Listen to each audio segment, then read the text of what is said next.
Hello बच्चों, मैं विवेक पांडे आप सभी का स्वागत करता हूं आपके अपने चैनल पलामू फिक्स पॉइंट पर।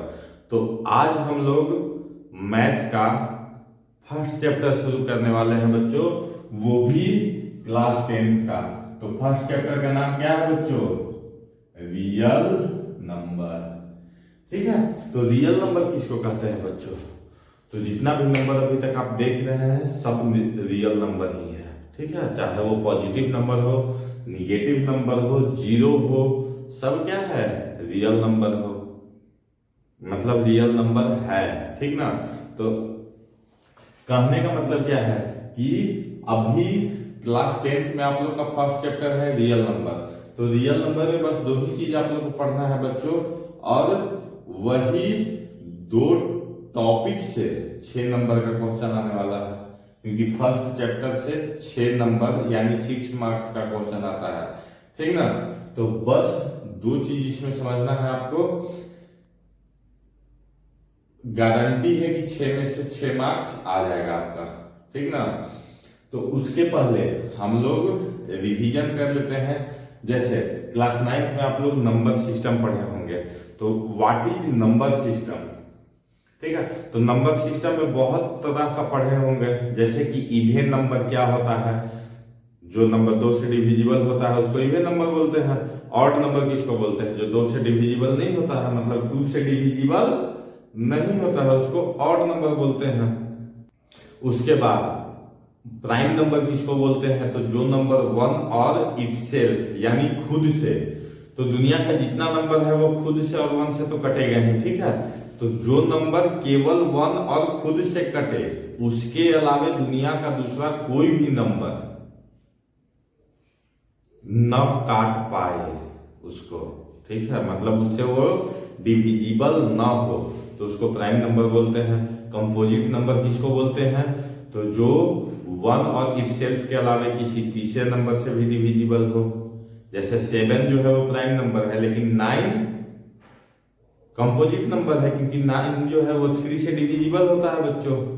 उसके बाद आप लोग नेचुरल नंबर पढ़े होंगे कि नेचुरल नंबर किसको बोलते हैं? तो काउंटिंग नंबर को नेचुरल नंबर बोलते हैं। जान रहे हैं सब चीज? अब काउंटिंग कहां से शुरू होता है? काउंटिंग 1 से शुरू होता है। काउंटिंग हमेशा 1 से शुरू होता है ना जी? कहीं सुने हैं कि काउंटिंग 0 से शुरू होता है? किसी भी चीज को गिनना है, अगर हमको किसी भी चीज को अगर हम गिनना चाहते हैं तो गिनती कहां से शुरू करेंगे? 1 2 3 4, हाँ, या 1 2 3 4। 0 1 2 3 सुने हैं कभी? नहीं सुने होंगे। तो नेचुरल नंबर को काउंटिंग नंबर भी बोलते हैं। काउंटिंग हमेशा 1 से शुरू होता है, तो इसको नेचुरल नंबर बोलते हैं। ठीक है, उसके बाद आ जाता है आपका होल नंबर। तो होल नंबर 0 से स्टार्ट होता है। 0 के बाद आपका नेचुरल नंबर। स्टार्टिंग में बस 0 लग गया, 0 के बाद नेचुरल नंबर या काउंटिंग नंबर, तो उसको होल नंबर बोलेंगे। और क्या पढ़ा है आप लोगों ने? एक को प्राइम नंबर भी पढ़ा होगा, को प्राइम। ठीक है, तो को प्राइम नंबर जानते हैं कि नहीं? क्योंकि इसका बहुत ज्यादा यूज होने वाला है बच्चों, अब बहुत जबरदस्त यूज होने वाला है ये। इसका कॉन्सेप्ट नहीं रहेगा तो गड़बड़ा सकते हैं, मतलब मार्क्स आपका गड़बड़ा सकता है। ठीक ना? तो को प्राइम नंबर किसको कहते हैं? तो देखिए, इसमें जब भी नंबर आएगा तो पेयर में आएगा। किसमें आएगा बच्चों? पेयर में आएगा। ठीक ना? जैसे ले लिए हम 2 5 2 4। ठीक है, 2 पेयर लिए हैं हम। अब देखिए दोनों में कुछ डिफरेंस है। इसमें देखिए 2 और 4 में, 2 और 4 में देखिए 2 जो है, छोड़िए इस नंबर को हटाते हैं, क्योंकि 1 2 2 तो प्राइम नंबर है ना। और जितना भी प्राइम नंबर है बच्चों, ध्यान में रखिएगा कि जितना भी प्राइम नंबर है, किसी भी प्राइम नंबर का पेयर बना दीजिए तो वो तो को प्राइम होगा ही होगा। ये चीज अगर आपके दिमाग में चल रहा है कि प्राइम के पहले को लगा हुआ है और हम बोल दिए कि पेयर में होना चाहिए, तो प्राइम नंबर तो पेयर में रहेगा, तो उसको तो को प्राइम बोलेंगे ही बोलेंगे। लेकिन जैसे कि देखिए कंपोजिट नंबर है 8, कंपोजिट नंबर ही है 9 भी, 8 और 9। अब ये दोनों में 1 के अलावा, ये दोनों 1 के अलावा क्या दोनों नंबर किसी दूसरे नंबर से डिविजिबल है? नहीं है। 2 से केवल 8 डिविजिबल है, 9 तो नहीं है। 3 से केवल 9 है, 8 नहीं है। ठीक है, समझ में आ रहा है जो समझाना चाह रहे हैं हम?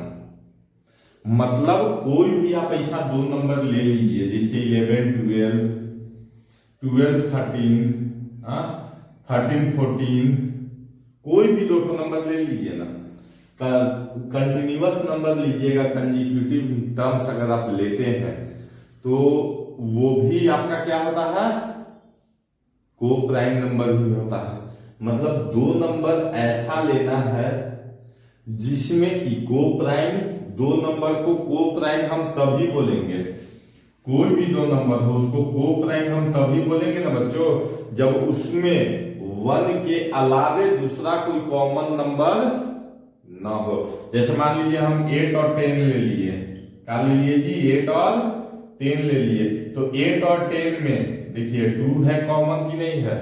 2 4 जाए 2 5 जा 10, 4 बार में 8 भी कटेगा, 5 बार में 10 भी कटेगा, मतलब दोनों में कॉमन है 2, तो इसको को प्राइम नंबर बोल सकते हैं? बिल्कुल नहीं बोल सकते हैं। ठीक है, तो odd, even, whole, natural, prime, composite, coprime, I hope आप लोग को समझ में आ गया होगा कि किसको बोलते हैं। ठीक है, अब आते हैं रेशनल और इरेशनल नंबर पे बच्चों। इस पे आते हैं रेशनल और इरेशनल नंबर। तो रेशनल और इरेशनल नंबर किसको कहते हैं? किसी के दिमाग में है तो बताइए। रेशनल नंबर, देखिए जो रियल नंबर होता है ना, रियल नंबर, इसको हम बोल सकते हैं यूनियन और group of rational and irrational number. ठीक है, मतलब कहने का क्या है कि रेशनल और इरेशनल को अगर हम एक साथ ले आते हैं तो उसी को बोलते हैं रियल नंबर। ठीक है, या रियल नंबर उसको भी बोल सकते हैं रिप्रेजेंटेड, इट कैन बी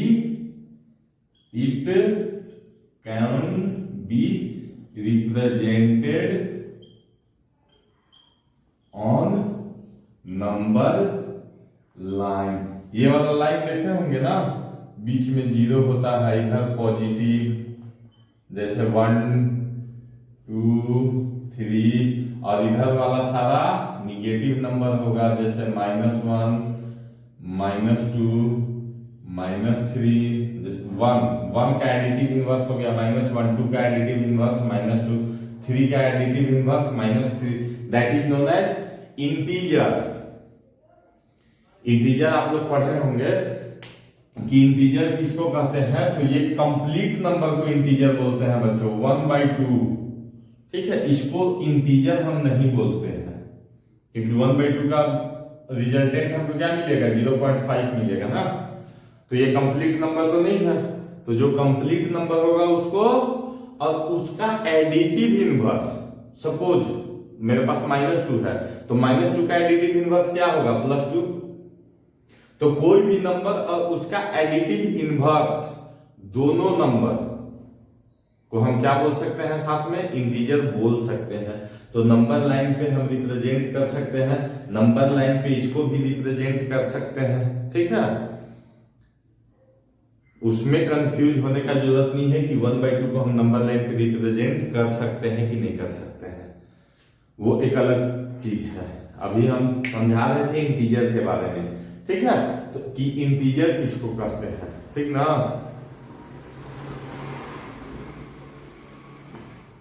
अब यहां पे हम आते हैं रेशनल और इरेशनल।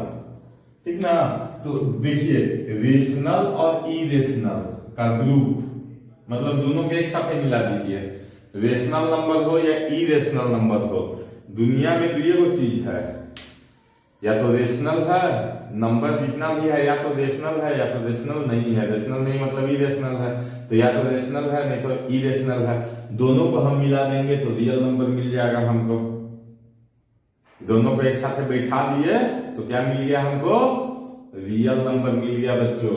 ठीक है, तो देखिए रियल नंबर को दो पार्ट में हम डिवाइड कर सकते हैं, रेशनल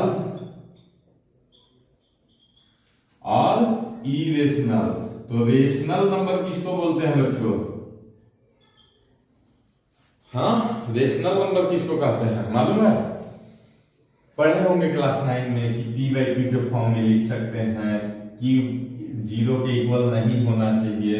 मतलब इसको क्या बोलते हैं? Numerator denominator. डिनोमिनेटर 0 नहीं होना चाहिए। क्यों नहीं होना चाहिए 0? क्योंकि किसी भी नंबर में जैसे 5 है, 5/0 किए तो रिजल्टेंट हमको क्या मिलेगा? इंफिनिटी। ठीक ना? तो किसी भी नंबर में अगर हम 0 से डिवाइड करते हैं तो रिजल्टेंट क्या मिलता है हमको? इंफिनिटी मिलता है। तो इसीलिए q का वैल्यू 0 के इक्वल नहीं होना चाहिए। ये सब तो पढ़े होंगे आप लोग। ठीक है, ये सब नॉर्मल सा बात है। अब एक सिंपल सा चीज को समझिए, जैसे 2 लिए हम, ठीक है, तो 2 को हम 2/1 लिख सकते हैं कि नहीं लिख सकते हैं? लिख सकते हैं। तो रेशनल और इरेशनल। अब इरेशनल में आप सुने होंगे कि पाई जो है वो इरेशनल होता है, या √2 जो है वो इरेशनल होता है। तो √2 को भी तो √2/1 लिख सकते हैं, पाई को भी तो पाई/1 लिख सकते हैं। तो दोनों में डिफरेंशिएट आप कैसे करेंगे कि कौन सा रेशनल है कौन सा इरेशनल है? तो देखिए इरेशनल को भी दो पार्ट में डिवाइड किया गया है बच्चों। ठीक है, पहला कॉन्सेप्ट क्या कहता है? टर्मिनेटिंग। पहला कॉन्सेप्ट क्या कहता है बच्चों? टर्मिनेटिंग। मतलब नंबर जो है वो टर्मिनेट कर जाएगा। जैसे 10 में आप 4 से भाग दीजिए, ठीक ना? 10 में 4 से डिवाइड कीजिए तो 4 2 जा 8, 2 डेसिमल लगेगा तो यहाँ 0 आएगा, 4 5 जा 20, कट गया ना, मतलब टर्मिनेट हो गया ना। तो इस चीज को बोलते हैं टर्मिनेटिंग, मतलब जो खत्म हो जाएगा, डिवाइड करने के बाद खत्म हो जाएगा। टर्मिनेटिंग के बाद क्या आएगा? दूसरा कॉन्सेप्ट क्या कहता है बच्चों? Non terminating. नॉन टर्मिनेटिंग, तो नॉन टर्मिनेटिंग क्या होता है? जो खत्म न हो, जो कभी खत्म न हो। ठीक है, तो नॉन टर्मिनेटिंग जैसे 10 में आप 3 से डिवाइड करिए, 3 3 जा 9, 1 डेसिमल 0, 3 3 जा 9, 1 0, 3 3 जा 9, 1 0, 3 3 जा 9, फिर 1 फिर 0। तो इस सब झमेला से बचने के लिए हम लोग यहाँ क्या लगा देते हैं? ऊपर एक लाइन खींच देते हैं जिसको बार बोला जाता है। क्या बोला जाता है? बार। अब बार का गलत मीनिंग मत समझिएगा, नॉर्मल बार बोला जाता है इसको, ठीक ना? पलामू वाला बार नहीं है ये, नॉर्मल जो 3 के ऊपर लाइन खींचे हैं उसको क्या बोलते हैं? बार। बार का मतलब क्या होता है? कि उस नंबर का रिपीटेशन हो रहा है इंफिनिटी टाइम्स। जैसे मान लीजिए कि 3 5 है, 3 और 5 दोनों के ऊपर बार लगाए हैं, तो मतलब कि 3 5 3 5 3 5 रिपीट होते जाएगा इंफिनिटी टाइम्स तक। अगर मान लीजिए कि 3 5 7 है, उसके ऊपर बार लगा है तीनों नंबर के ऊपर, मतलब 3 5 7 3 5 7 इंफिनिटी टाइम्स तक चलते जाएगा। कोई दिमाग नहीं लगाना है, जिस भी नंबर के ऊपर बार लगा रहे हैं उसका रिपीटेशन इंफिनिटी टाइम्स तक होते जाता है, ठीक ना? उसके बाद टर्मिनेटिंग, टर्मिनेटिंग, नॉन टर्मिनेटिंग, ठीक ना? ये तो हुआ खत्म नहीं होगा। इसके साथ एक कॉन्सेप्ट आता है बच्चों, रिकरिंग या रिपीटिंग।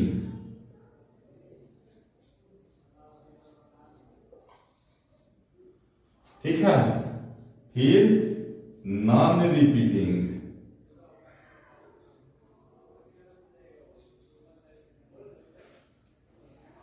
ठीक है, टर्मिनेटिंग रिपीटिंग हुआ, और यहां पे एक केस और आएगा नॉन टर्मिनेटिंग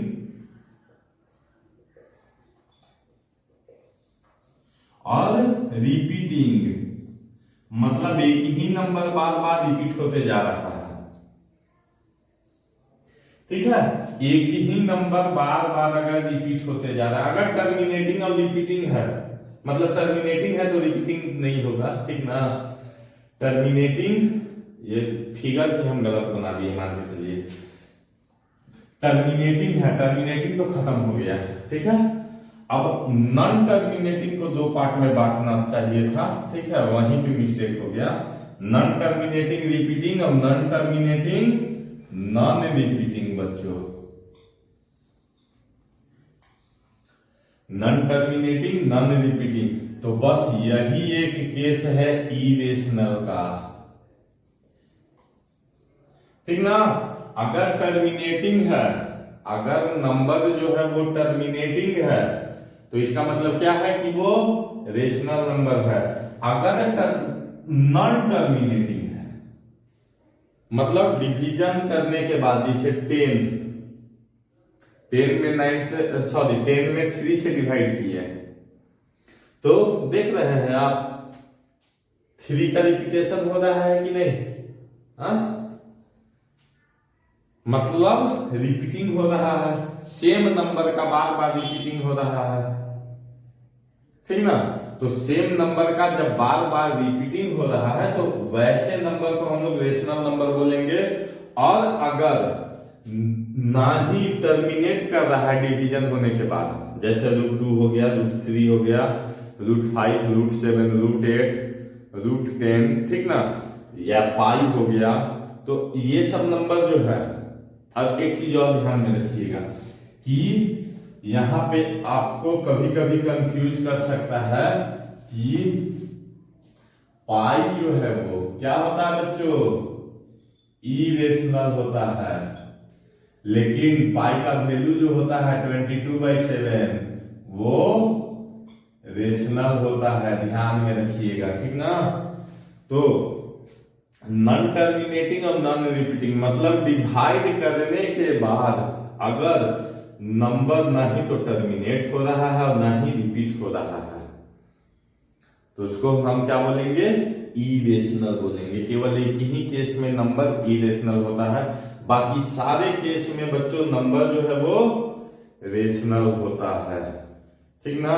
तो ज्यादा दिमाग लगाने का जरूरत नहीं है, अगर नहीं समझ में आया होगा तो बोलिएगा, एक अलग वीडियो बना देंगे इस पे कि रेशनल और इरेशनल में डिफरेंशिएट कैसे करना है, क्योंकि कौन रेशनल होगा कौन इरेशनल होगा, ठीक है। वैसे मेरे हिसाब से समझ में आ गया होगा, ठीक ना।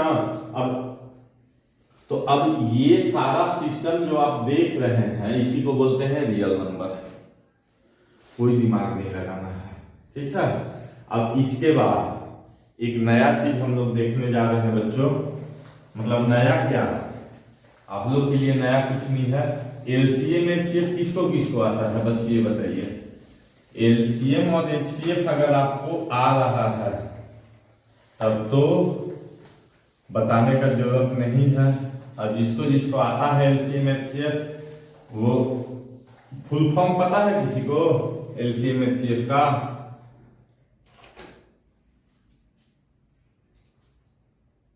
फुल फॉर्म अगर नहीं पता है तो जान जाइए, ठीक ना। एलसीएम और चल नहीं रहा, एलसीएम और चल नहीं रहा, एलसीएम एचसीएफ, ठीक है। ये तो आप लोग क्लास 5-6 से ही पढ़ रहे होंगे। अब आपको लग रहा होगा कि इसमें नया चीज क्या है, ठीक है। तो नया कुछ नहीं है, सब पुराना ही है, बस इसमें प्राइम फैक्टराइजेशन समझाना है आप लोग को, क्योंकि आपके रियल नंबर का पहला टॉपिक जो है यही है, एलसीएम एचसीएफ नहीं है, ठीक ना। उसमें प्राइम फैक्टराइजेशन के बारे में समझाया गया है कि अगर स्टेटमेंट क्या कहता है कि अगर आप कोई नंबर लिए हैं, कौन सा कंपोजिट नंबर, कौन सा नंबर कंपोजिट नंबर, तो कोई एक कंपोजिट नंबर मान लीजिए कि हम ले लिए, चलिए इधर आइए,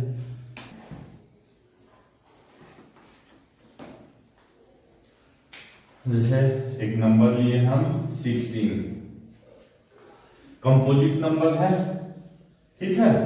तो नियम क्या कहता है अर्थमेटिक का कि अगर किसी कंपोजिट नंबर को हम ब्रेक करते जाएं, ठीक है, तो किसी भी कंपोजिट नंबर को अगर हम ब्रेक करते जाएं, तो देखिए इसको प्राइम फैक्टराइजेशन के थ्रू ही ब्रेक करते हैं। चलिए 16, तो प्राइम फैक्टराइजेशन में कौन सा नंबर लेते हैं हम, प्राइम नंबर लेते हैं। तो देखिए 2 8 जा 16, 2 4 जा 8, 2 2 जा 4, 2 1 जा 2, ठीक है। तो 16 को हम क्या लिख सकते हैं, 2 इंटू 2 इंटू 2 इंटू 2 लिख सकते हैं ना, समझ में आ रहा है। उसी तरह अगर हम दूसरा नंबर लेते हैं 24, तो 24 को क्या लिख सकते हैं बच्चों, इसका भी प्राइम फैक्टराइज करिए तो फटाक से 12 दूना 24, 2 छक 12, 2 तिया 6, 3 1, 24 equal to 2 into 2 into 2 into 3। अब अगर इसका एलसीएम का फुल फॉर्म क्या होता है बच्चों, लिस्ट कॉमन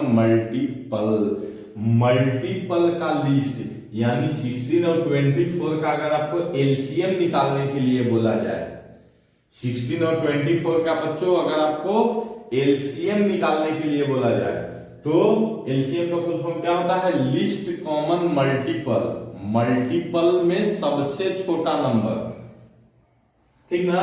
तो देखिए दोनों में 2 है, एक ठो 2 ले लिए, 2 ठो ले लिए, 3 ठो ले लिए, इसमें 3 है तो 3 ले लिए, फिर 1 2 इसमें बच गया तो 2 ले लिए, तो कितना आ गया बच्चों, देखिए तो 2 दूना 4 दूना 8, 3 की 24 दूना 48, यानी 48। 16 और 24 का एलसीएम कितना होगा बच्चों, 48, ठीक है। मतलब सबसे छोटा नंबर जो कि 16 के मल्टीपल में भी आया और 24 के मल्टीपल में भी आया, मल्टीपल और फैक्टर तो जानते हैं ना, ठीक है। जैसे नहीं जानते हैं तो देख लीजिए, जैसे 8 का मल्टीपल बोला जाए तो 8 2 जा 8 1 जा 8, 8 2 जा 16, 8 3 जा 24, 8 4 जा 32, 8 5 जा 40, मतलब मल्टीपल माने पहाड़ा पढ़ दीजिए उसका 10 बार से ज्यादा भी, ठीक ना, तो उसको बोलते हैं मल्टीपल।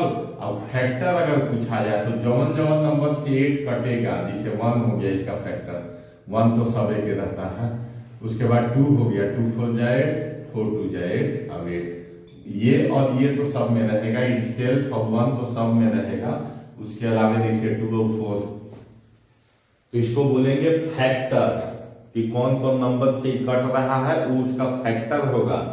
और मल्टीपल मतलब पहाड़ा समझ लीजिए, ठीक है। टेबल 8 1 जा 8, 8 2 जा 16, 8 का मल्टीपल पूछा, तो ये सब तो आप लोग जान रहे होंगे।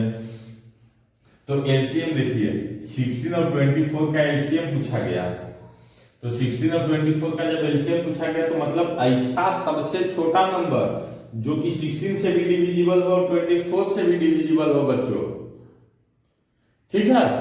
तो कौन सा नंबर है वो, 48, 16 3 जा 48, 24 2 जा 48 मिल गया हमको। अब एचसीएफ मतलब हाईएस्ट कॉमन फैक्टर, मतलब सबसे बड़ा नंबर जिससे कि दोनों कटे, सबसे बड़ा नंबर, ठीक है। तो देखिए उसको निकालने का तरीका, 1 2 तो दोनों में है तो 2 लिख दिए, एक और 2 है दोनों में 2 लिख दिए, उसके बाद एक और 2 है 2 लिख दिए, यानी कितना मिल गया हमको, 2 दूना 4 दूना 8, 2 2 जा 4 2 जा 8 मिला ना। अब देखिए 8 सबसे बड़ा नंबर है जिससे कि 16 भी कटेगा और 24 भी कटेगा, इससे बड़ा नंबर कोई हो ही नहीं सकता जिससे दोनों कट जाए। 8 2 जा 16, 8 3 जा 24। समझ में आ रहा है बच्चों? हाँ, एलसीएम एचसीएफ। अब यहाँ पे एक और चीज बहुत इंटरेस्टिंग होगा, समझा दे, चलिए समझा ही देते हैं। अब जैसे कि देखिए हम 2 नंबर लिए हैं ना, कौन कौन सा नंबर लिए हैं, 16 इंटू 24, 16 और 24 लिए हैं, तो 16 इंटू 24 अगर हम करेंगे ना तो कहने का मतलब क्या है, पहले फॉर्मूला लिख देते हैं, first number into second number equal to LCM into HCF.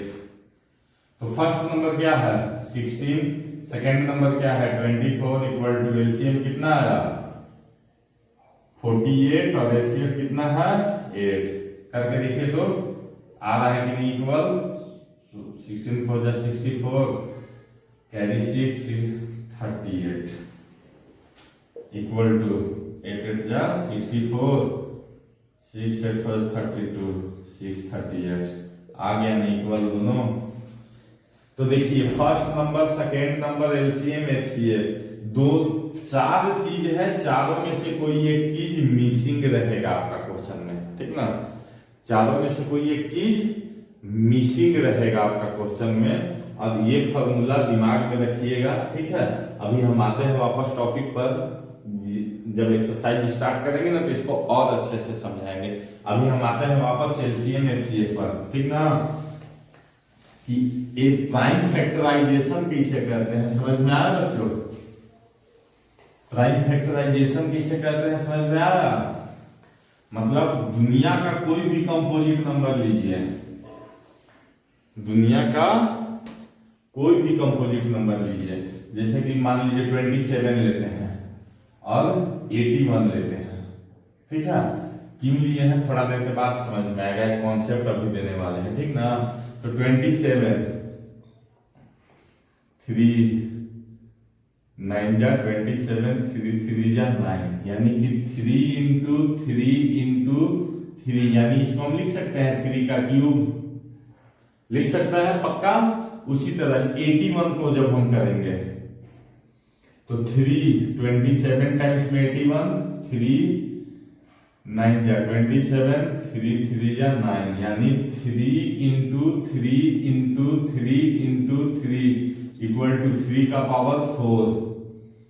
अब देखिए एलसीएम अगर पूछा जाए तो एलसीएम में कौन सा लेंगे, सबसे बड़ा नंबर जो 3 के मल्टीपल में आता हो, सबसे बड़ा नंबर जो 3 के मल्टीपल में आता हो, क्योंकि 3 के अलावा कोई दूसरा नंबर है ही नहीं, तो क्या हो जाएगा 3 का पावर 4 यानी 81। अब देखिए 27 3 जा 81 होगा कि नहीं होगा।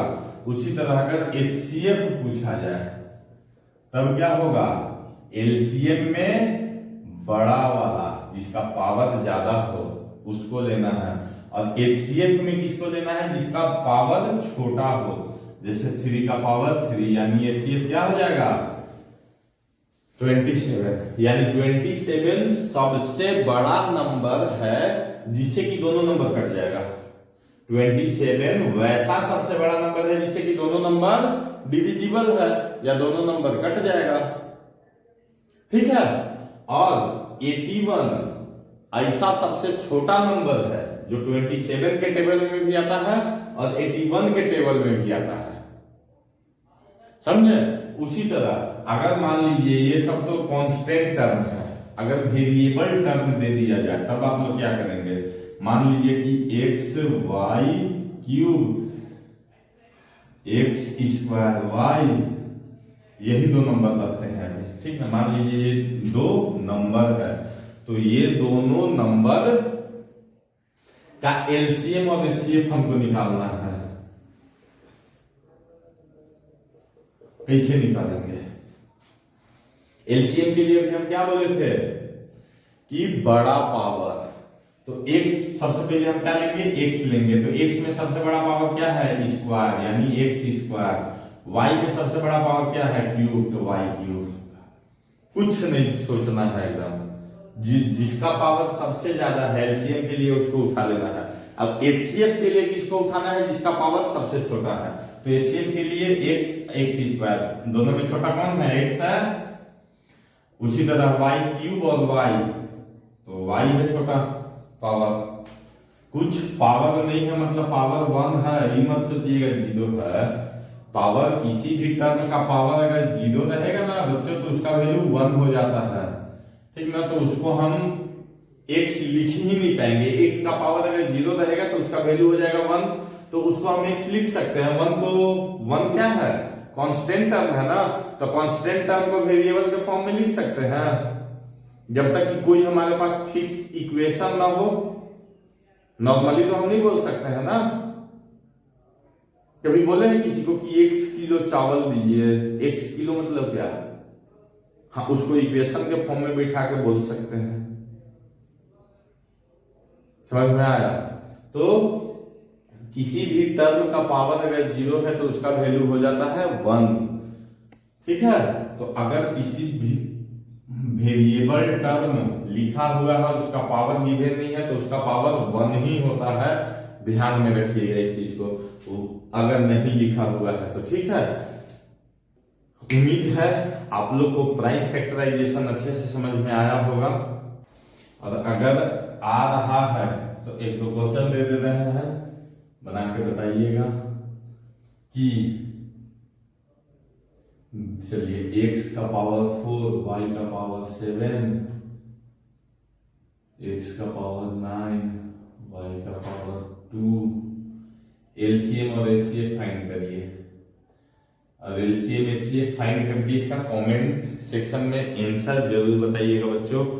वीडियो कैसा लगा कमेंट करके जरूर बताएं, और नेक्स्ट क्लास से कल से हम लोग 8 बजे रात में यूट्यूब पर ऑनलाइन जुड़ेंगे, ठीक है।